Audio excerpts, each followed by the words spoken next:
स्वागत है दोस्तों आपका आरटी न्यूज में, जहां आपको मिलती हैं सही और सटीक खबरें। तो चलिए जानते हैं आज की मुख्य हेडलाइंस।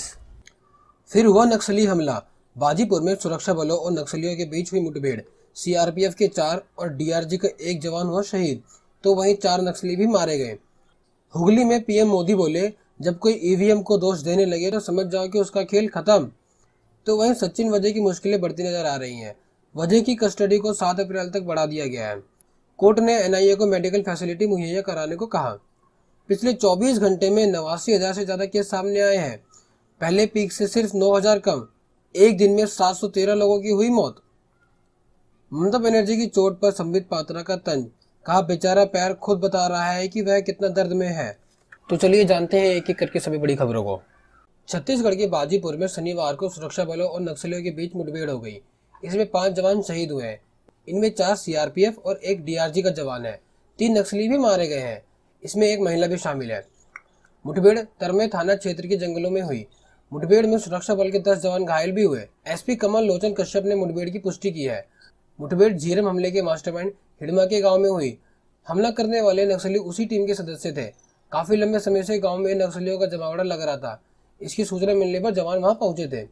करीब 4 से 5 घंटे चली मुठभेड़ शाम 5 बजे तक खत्म हुई। इसके बाद बैकअप के लिए एक्स्ट्रा फोर्स भेजी गई। वहीं शहीद जवान के शव और घायल जवानों को रेस्क्यू करने के लिए हेलीकॉप्टर भी भेजा गया। शाम तक मुठभेड़ के बारे में आधिकारिक जानकारी दी जाने की उम्मीद है। शहीद जवानों को पोस्टमार्टम शनिवार को होगा। छत्तीसगढ़ में 10 दिन के भीतर यह दूसरा नक्सली हमला है। इससे पहले 23 मार्च को हुए नक्सली हमले में 5 जवान शहीद हुए थे। यह हमला नक्सलियों ने नारायणपुर में आईईडी ब्लास्ट के जरिए किया था। तरमे थाने से सीआरपीएफ, डीआरजी, जिला पुलिस बल और कोबरा बटालियन के जवान संयुक्त रूप से सर्चिंग पर निकले थे। इसी दौरान दोपहर में सिलंगेर के जंगल में घात लगाए नक्सलियों ने उन पर हमला कर दिया। इस पर जवानों की ओर से भी जवाबी कार्रवाई की गई। दूसरी ओर गंगालूर क्षेत्र के चरेपाल के पास मोदीपारा में सीआरपीएफ 85 बटालियन के जवानों ने 8 किलो का आईईडी विस्फोटक बरामद किया है। नक्सलियों ने इन जवानों को निशाने बनाने के लिए प्लाट किया था। यह विस्फोटक जवानों ने शनिवार सुबह करीब 7:30 बजे बरामद किया। इसके बाद इस विस्फोटक को नष्ट कर दिया गया। 10 दिन पहले 23 मार्च को नक्सलियों ने नारायणपुर जिले में डीआरजी जवानों से भरी बस में ब्लास्ट किया था। इस हमले में 5 जवान शहीद हुए थे, जबकि 14 घायल हुए थे। ब्लास्ट के दौरान बस में 24 जवान सवार थे। सूचना मिलते ही बैकअप फोर्स को मौके पर रवाना कर दिया गया था। सभी जवान एक ऑपरेशन में शामिल होने के बाद लौट रहे थे।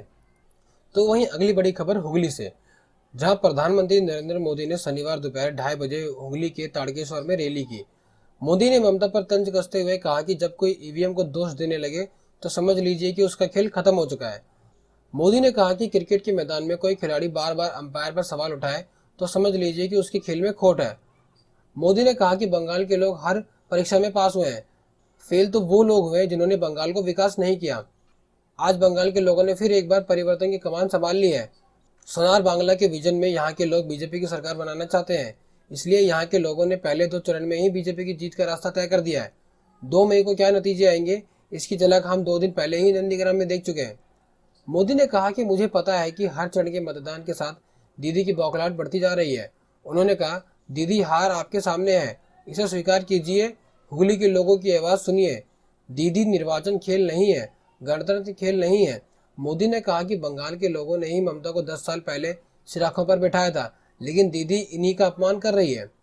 मोदी ने ममता बनर्जी से पूछा कि इतनी कड़वाहट कहां से लाती हैं। दीदी बंगाल के प्रतिभाशाली युवाओं में कड़वाहट घोल रही हैं। दीदी की बौखलाहट का एक बड़ा कारण उनकी 10 साल की काम का रिपोर्ट कार्ड है। यहाँ पुरानी इंडस्ट्री बंद हो चुकी है, कारखाने बंद हो गए हैं, युवाओं के पास रोजगार नहीं है। हुगली सबसे बड़े कारखाने का केंद्र रहा है, लेकिन आज क्या हालत हो गई है। पहले देश के कई राज्यों से लोग बंगाल की फैक्ट्री में काम करने आते थे। आज यहाँ के लोग दूसरे राज्यों में जाकर काम करने को मजबूर हैं। मोदी ने कहा कि हुगली में आलू बड़ी तादाद में हर साल इसलिए खराब हो जाता है क्योंकि दीदी ने पर्याप्त संख्या में कोल्ड स्टोरेज नहीं बनाए हैं। जो कोल्ड स्टोरेज बनाए भी हैं वो सिंडिकेट चला रहे हैं। यहाँ के किसान औने पौने दाम पर आलू बेचने को मजबूर हैं।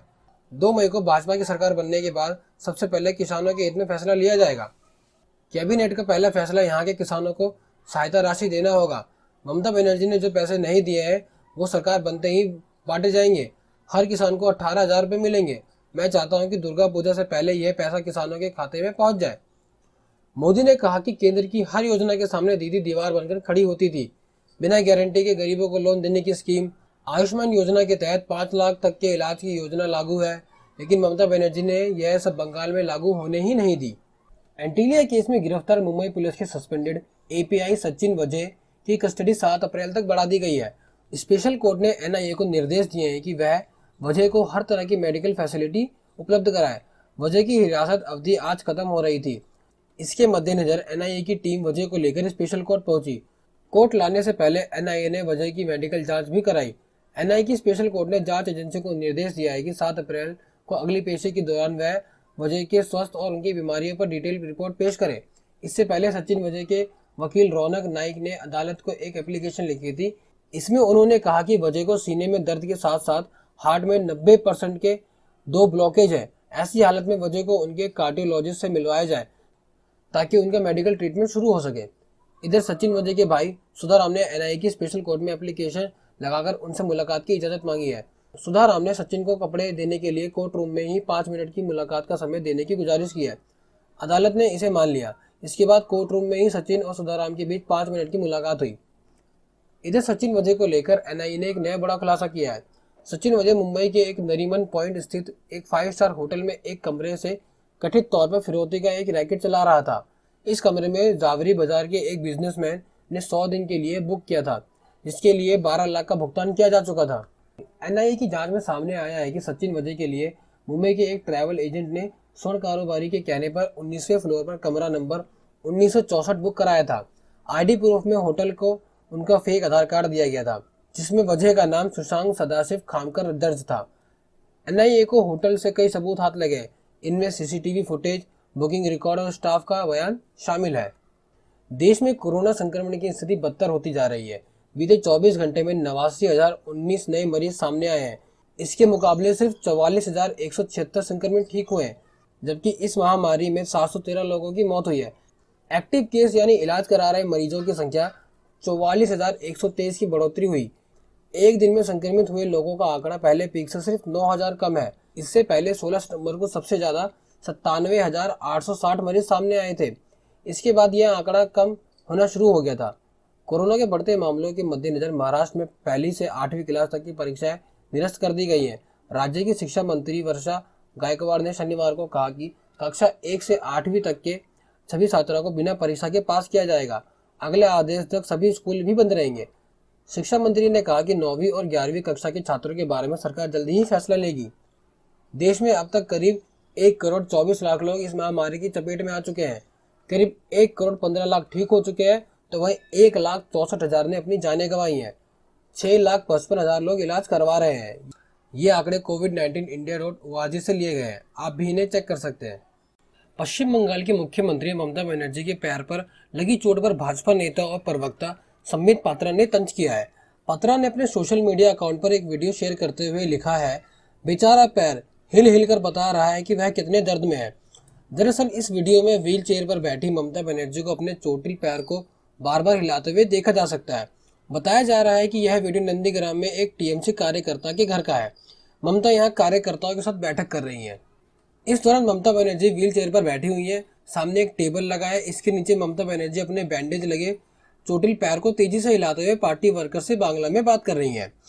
वीडियो में एक मौका ऐसा भी आता है जब वो अपने दूसरे वाले पांव को चोटिल पांव के ऊपर चढ़ा देती है और तब भी वह किसी तरह की तकलीफ में नहीं दिखाई दे रही है। ममता बनर्जी ने नंदीग्राम से 10 मार्च को नामांकन दाखिल किया था। उस दिन यानी बुधवार को शाम को नंदीग्राम के बिरुलिया में लोगों से मिलने के दौरान ममता बनर्जी के पैर में चोट लग गई थी। ममता ने बीजेपी के लोगों पर इसका आरोप लगाया। इसके बाद उन्हें कोलकाता के एसकेएम हॉस्पिटल में 3 दिन तक एडमिट रहना पड़ा था। डॉक्टर ने उनके पैर पर प्लास्टर चढ़ाया था। हालांकि ममता ने अस्पताल से ही एक वीडियो जारी कर व्हील चेयर पर ही चुनाव करने की घोषणा की थी। 13 मार्च को हॉस्पिटल से डिस्चार्ज करते हुए ममता ने 14 मार्च से व्हील चेयर पर बैठकर ही चुनाव अभियान शुरू किया।